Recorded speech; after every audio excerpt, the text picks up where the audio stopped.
एक बार शादी के बाद पहली बार मैके आई बेटी जब वापस ससुराल जाने लगी तो माँ बाप ने उसे बहुत से तोहफे तोवाइफ दिए, जिसमें बाप ने बेटी को एक अगरबत्ती का पैकेट भी दिया और उससे कहा कि बेटी तुम जब भी नमाज पढ़ो या दुआ करो तो इस अगरबत्ती को जरूर जला लेना।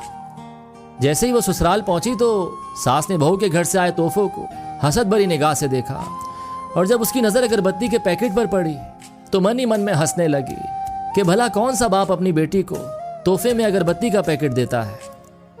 सुबह जब बेटी नमाज के लिए उठी तो उसने बाप के दिए हुए अगरबत्ती के पैकेट को खोला तो उसमें से एक चिट्ठी भी निकली जिसमें लिखा था कि बिटिया, ये अगरबत्ती खुद तो जलती है लेकिन अपनी महक से पूरे घर को महका देती है।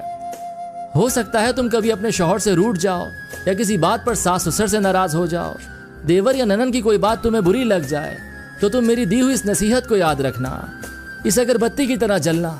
जैसे अगरबत्ती खुद जलकर अपनी महक से दूसरों को तरोताज़ा रखती है, उनको सुकून देती है, इसी तरह बेटी तुम भी सह जाना।